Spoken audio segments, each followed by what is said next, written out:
Sometimes I'll be sitting here bored in my New York City apartment, and then I remember I'm sitting here bored in my New York City apartment that's in New York City.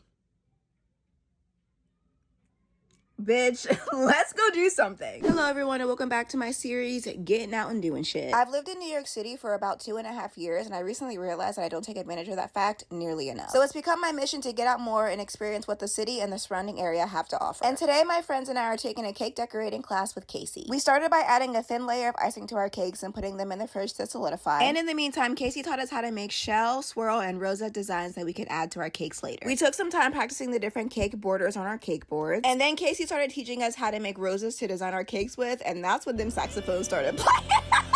As if the looks on our faces don't explain it enough, we were all very confused and struggling to get the technique down. But Casey was literally the sweetest. She was so kind, so patient, answered all of our questions, and showed us the technique about 11 times, because girl, we needed it. We took some time practicing how to make the roses, and then we got our cakes out of the fridge and added a full layer of frosting to them. And once our cakes were fully frosted, Casey made us pink and purple frosting so we could decorate our cakes. I decided to do a shell border on the bottom and a rosette border on the top, and I wanted to make a rose for the center of my cake, but bitch, them saxophones were loud as hell. Since I'm a lefty, I had to do the technique that Casey taught us in reverse, but I kept doing some of the steps as a lefty and some of the steps as a righty, so it came out looking a mess. But thankfully, my fellow lefty and good sis Des got the technique down and was able to make me a rose to put on my cake. Thank you again to Casey for having us. This cake decorating class was so much fun. Peace and love.